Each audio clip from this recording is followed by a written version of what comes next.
Entrepreneurship is about turning ideas into viable products or services and building a sustainable business around it. Some people are born to be entrepreneurs, and some are destined to be entrepreneurs. Today, I have the privilege of speaking with a visionary leader and an entrepreneur who has transformed industries. His impact spans across healthcare, infrastructure, and innovation. He is destined to take over the leadership in one of the most prominent conglomerate in Sri Lanka. And I welcome Mr. Shamal Perera, the Managing Director of Access International Private Limited, to our show today. Shamal, welcome to Ambeon Insights. Thank you. Thank you for having me. Shamal, so to start off the conversation, tell me a little bit about how did you start your journey in business? I know that you're taking over a family business. How does it different from just becoming an entrepreneur or taking over family business? So I actually first began working at Borders Edge when people were under the Access Group, and at that time it was more around playing golf, which is a passion of mine. But post 2008, when I was studying the UK, and there was a lot of financial crisis and all that information that was going around, I wanted to come back to Sri Lanka and do something that was not so affected by cyclical movements around people spending. I was privileged and lucky enough that I was running a family business that was successful.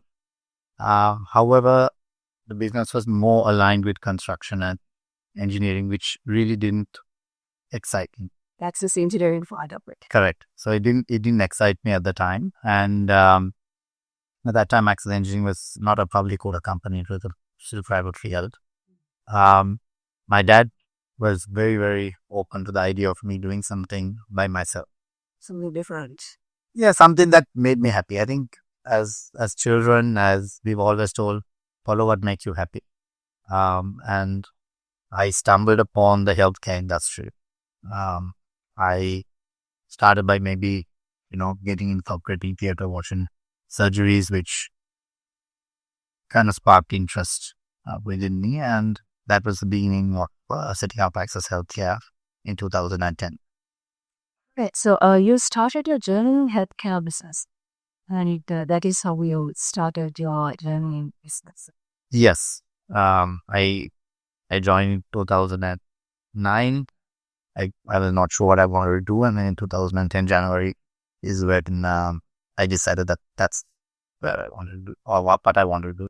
You are experiencing like theater was the motivation or what inspired you to get into healthcare? Kind of. I was in operating theater. I saw so many things being used. I thought maybe there's a business idea here. There's a lot of opportunity, and I was very well supported by my family to take that leap, and here today. And I think in early days you must have faced many challenges, especially coming from a foreign country and setting up in Sri Lanka, and also getting your space in a different sector, which is not your family business was involved in much. So how did you face these challenges and what were they? So I think the biggest challenge faced by entrepreneurs or startup is capital, and how do you have access to capital, which I must say I was very lucky that wasn't a challenge. And also of building a brand. So whilst I started something new, I did use the goodwill that the Access Group had created using the Access name. So these were the easier part of my journey. The harder part was I was joining an industry that's quite well established and controlled by a few large players across the world. And it's their business interest in Sri Lanka that as a partner that we have to look after. Trying to convince companies that had already been with partners for many decades, companies that are already established in Sri Lanka to change or look at changing was, I would say, quite a big challenge for me, which entailed a lot of travel and a lot of convincing. Relationship building project? Yes. Firstly, introducing our organization and why someone should change to a company that's just going into this industry. Secondly, convincing their local partner from their end that they had to change as well, which wasn't easy at all.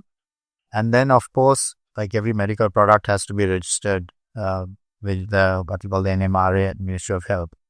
That process can take up to 6 months to a year, sometimes even longer, depending on the product.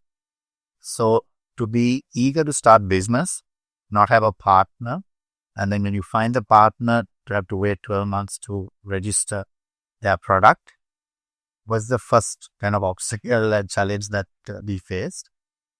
Secondly, of course, we are an extremely doctor-centric healthcare industry. So, working with the medical professionals and convincing them to work with a product maybe they haven't worked before was the second hurdle that we had to overcome.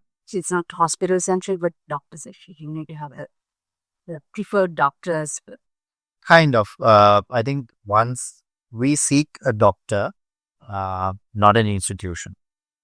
If I were to say, if I did pain my knee, I would generally seek a particular orthopedic doctor or a rheumatologist rather than going to a particular hospital and saying, can I now see your rheumatologist or orthopedic? So that's where the doctor-centric nature of our industry is.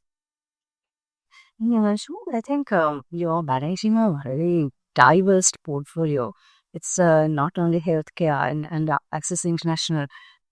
So how do you balance your strategic focus in these different areas, engineering, to healthcare, and all other avenues? So at Access, we tend to consider everything like a startup. So even though we are a larger conglomerate, every business we begin, we start with the mindset of a startup. We try not to put a lot of overheads into it, a lot of support expenses. We don't try to burden the business from the very beginning. We keep those centrally and give those services as and when required to the startup. The most critical thing, I think, is we hire good people. We believe that the success of the business will only be as strong as the people we hire.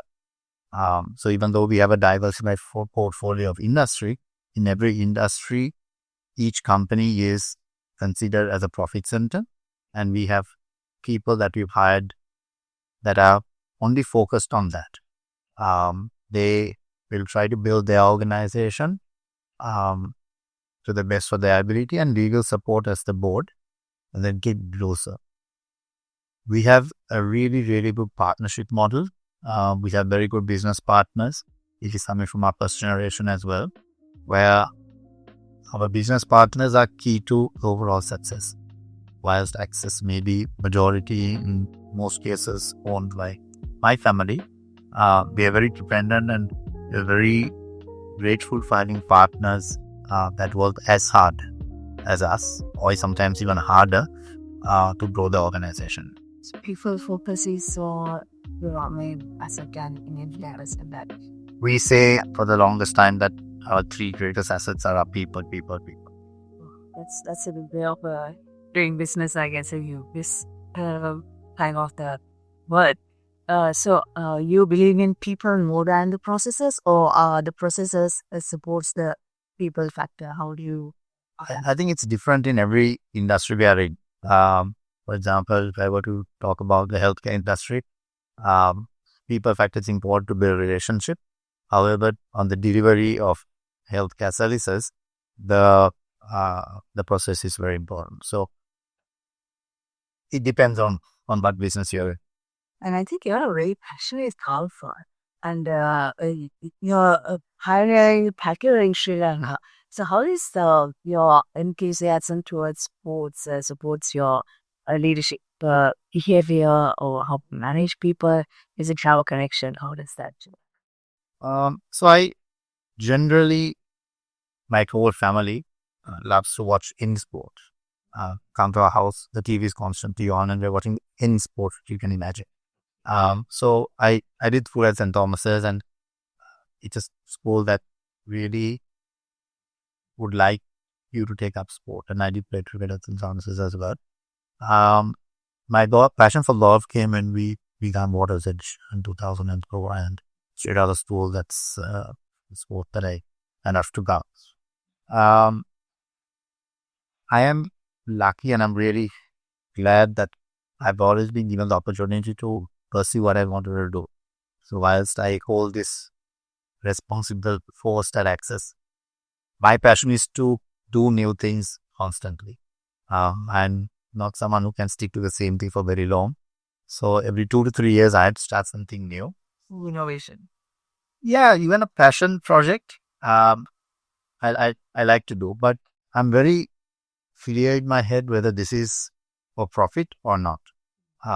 And even when I began parallel with my business partner, we were very clear that we both love the sport and we both like to introduce it to Sri Lanka, but we knew that this has to be for profit.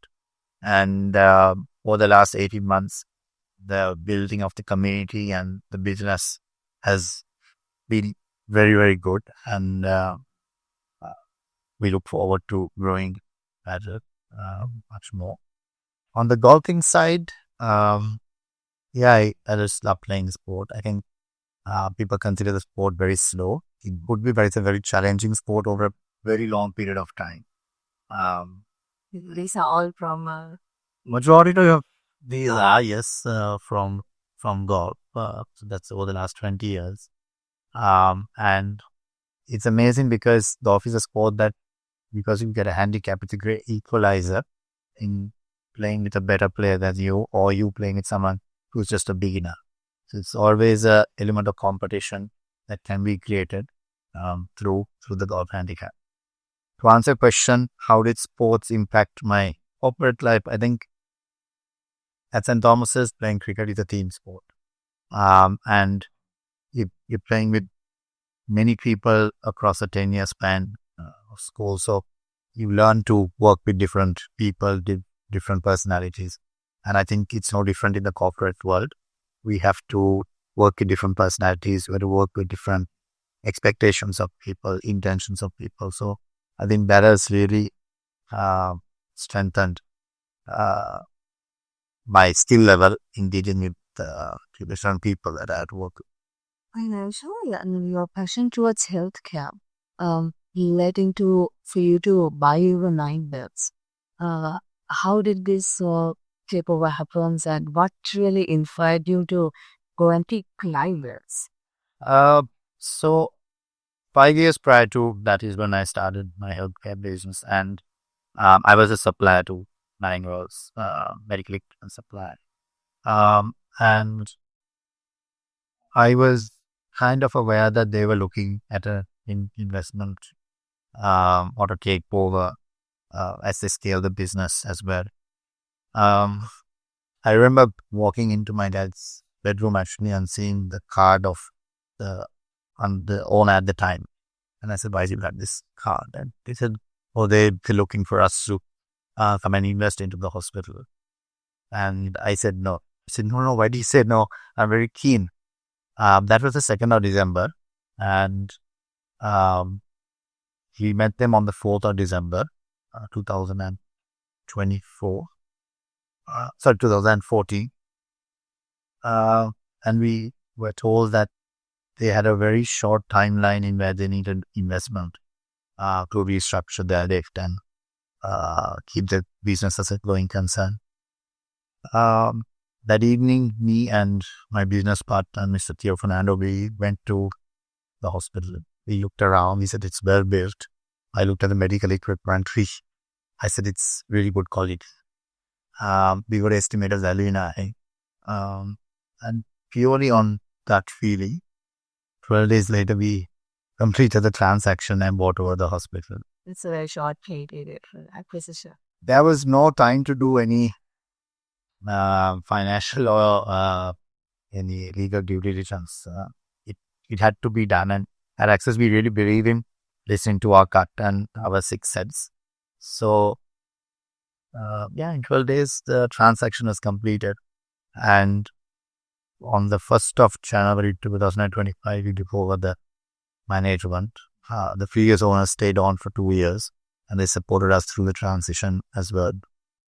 And it was a very interesting period to get into something that we knew very little about.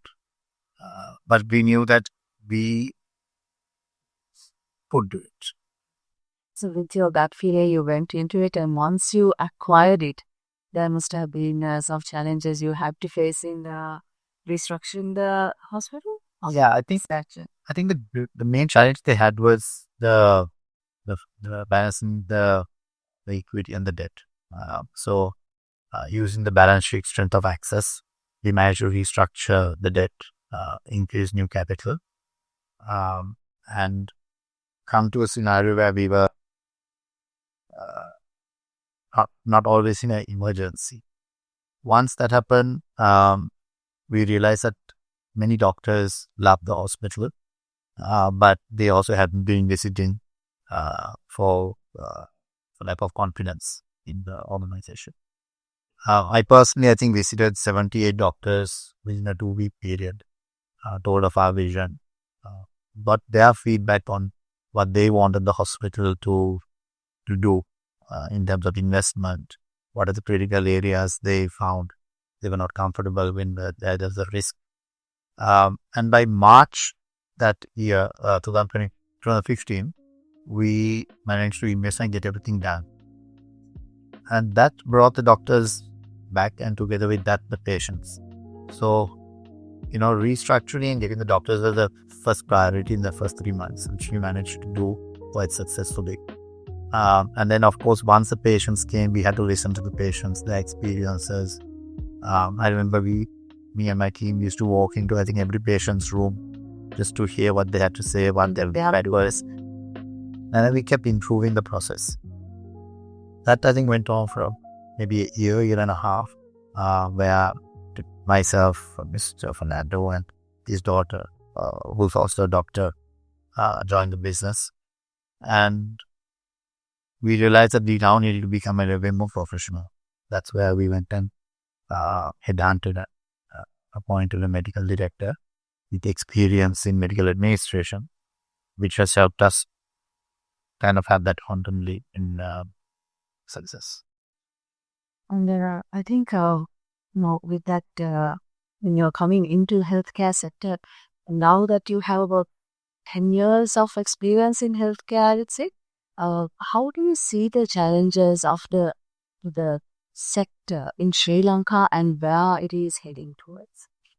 So it's a heavily capital intensive sector.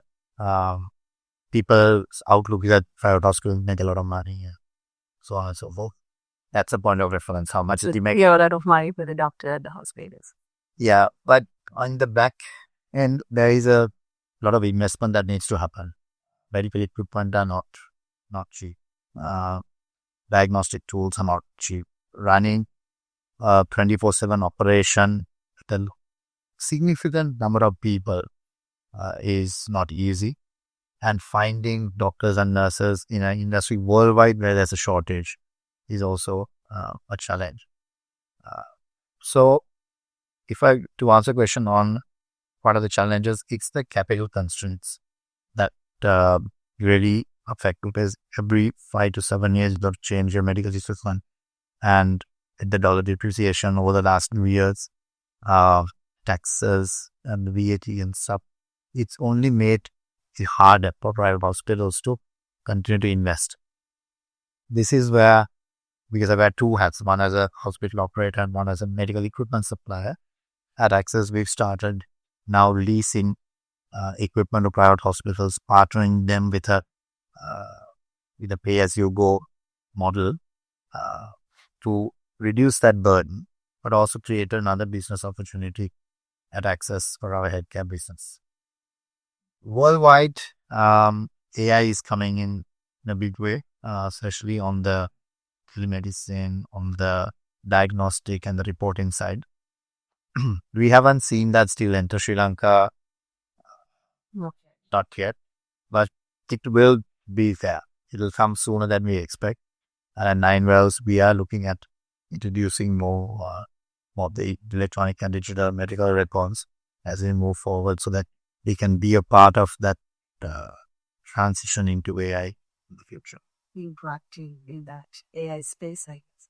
I think it's important because irrelevant of which hospital a patient may choose to go to, the information should be able to be transported or transferred to another hospital or to another clinician, because only if you have the entire picture, can also the clinician make the right informative decision. So currently, we have to carry the big file and everything can go. But if that whole process was digitalized, I think it will be a lot easier and the decision will be made faster and better. There'll be much better service for the patients as well. I believe so. And Shamal, now, as a second generation of Access Group, you're working towards building a next generation conglomerate under the Access brand. So, what does this vision looks like in practice? So when I joined the business, we were very much public sector focused in terms of how we are on our, if I were to take maybe about 80 to 85%, depend on the public budget. Will supply to the public. Correct. And whilst the government and the public sector is critical in whatever business we do in policy making, about 10 years ago, we decided that we are going to try to not reduce we're going to reduce the dependency on that public budget by increasing our B2B or B2C business. So that is where we expanded into healthcare, education, automotive, and other areas, which we are directly going to other businesses or to the consumer. And today, I'm glad to say that that ratio has maybe come to 50-50 or maybe a little bit even more towards the B2B and B2C customers. So we believe that we have to be present with the automobile. That's what the biggest budget is in a strategic way. It's customer for any country. But however, there are industries that we can do well in and add value where it's directly to the business of us. And as an entrepreneur and you said you have tried many things and you like to try new things. So as an entrepreneur and as a person who innovates these, what would be your advice for budding entrepreneurs who aspire to be entrepreneurs? I think, firstly, you must do what makes you happy. Where you wake up every morning and decide that this is what I love to do. We are constantly telling our staff, the day you decide that, or you wake up and you don't want to come to work, that's the day you come and have a chat with us, or you for your staff. Yeah, because I think if you are passionate about what you do, it will drive you to do it. It's not a show. So as a result, for anyone wanting to start a business, I think it's very important to do what you love to do. Secondly, I think it's important to look at what is the opportunity in Sri Lanka, because we are only 20 plus million people, right? And we are not a huge economy, and certain industries are not as mature, or the country is not ready for those industries. So maybe do that evaluation about what you like to do and whether the country is ready for it and whether there's a market for it. Thirdly is to get a sound knowledge in finance. Not everyone is good in it. Then you must surround yourself with people who are genuinely willing to help and good in it. Because you can be the best, I believe, you can be the best salesperson, you can be the best operations person. But at the end of the day, the bottom line of the company is what keeps the company going. And far too often, even at Access, we've had wonderful people who are very passionate, but didn't have a good sound knowledge in finance, which to their businesses having issues of the night. The knowledge in finance for any At least to know cost of sales, GP, overheads, net profit, and cash flow. I think these are the basic things I'm talking. I'm not talking about trying to read balance sheets and anything of that nature. At least to understand that these critical metrics is like how do you cost your product properly before you return the sales your selling price? How do you keep your overheads low so that in times of trouble you're not uh, finding yourself continuously trying to find new investment or money. And then of course profit is different from cash flow. And a lot of people confuse this where they may have it in sucking working capital, stocks, debtors, so on and so forth, and they don't have actually cash in the bank. So these few basic things, I think, should be looked at very seriously. But I understand not everyone can do it. So maybe just find a friend or a family member that you trust who is looking at your best interest, who can help you with that particular scope. Shamal, no, you're a person who has tried many things to do new businesses, we innovative, entrepreneurial. So have you always succeeded in doing these things? Not always.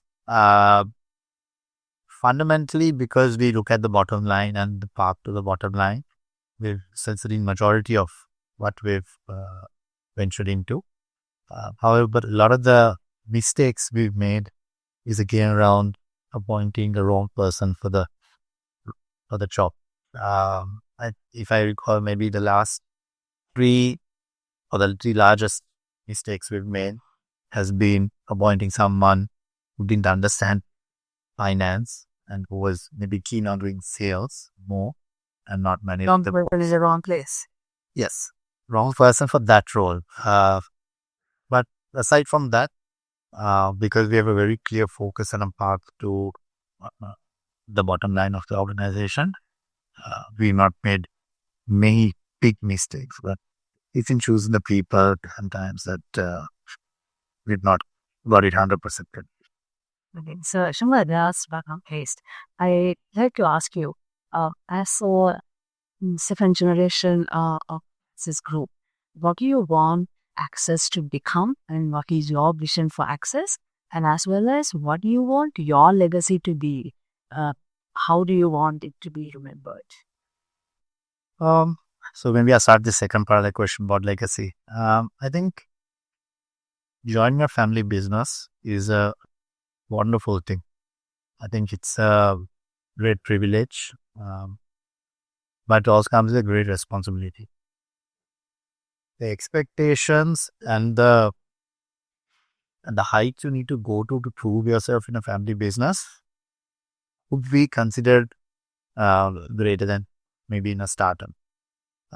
So I'm sure a lot of family business or second generation who may be watching this will see that they always try to prove ourselves. Even however much we do, how well we do, we're trying to prove ourselves, and we're trying to create an identity for ourselves, which is out of the shadow of our parents or whoever the first generation or the second generation or the generation before would have been.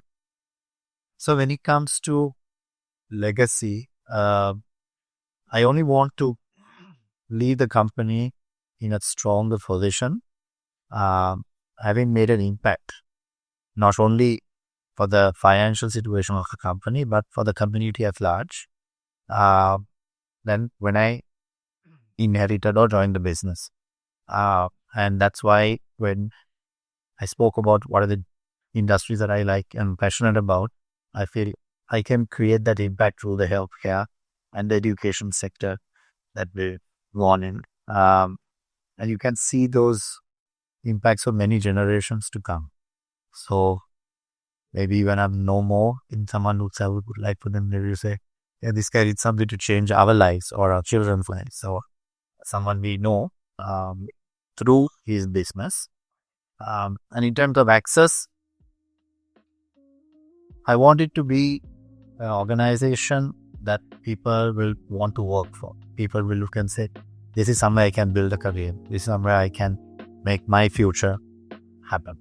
And an organization that is always flexible and able enough to move with the times. Not looking back and saying, oh, we began as a construction company that somehow just made that perfect. Being agile. Absolutely agile. Where the kind of winds goals, you got to adjust your sales and go. Because if not, you're going to get left behind. So just continue to create that culture within the organization, trying to create people within our organization that are thinking like an entrepreneur and coming up with ideas and taking that forward would be where I want access to be. So, Shamal, thank you very much for joining with us. I think you're building access to be a place where people would want to work for and people would love to build a career on, and also for the shareholders or the business partners to be proud that they are being a part of this group. So, I think the future of Access Group is in good hands. I hope so. And I mean, we will, as a family and as a business, do what's right by the business always, and do what we can to create an impact, especially for our motherland. Thank you, Shamal. And thank you very much for joining with us and sharing your insights and finding time despite your busy schedule. Thank you very much. Thank you for having me. Thank you for watching Ambeon Insights, and we will be back soon with another exciting episode.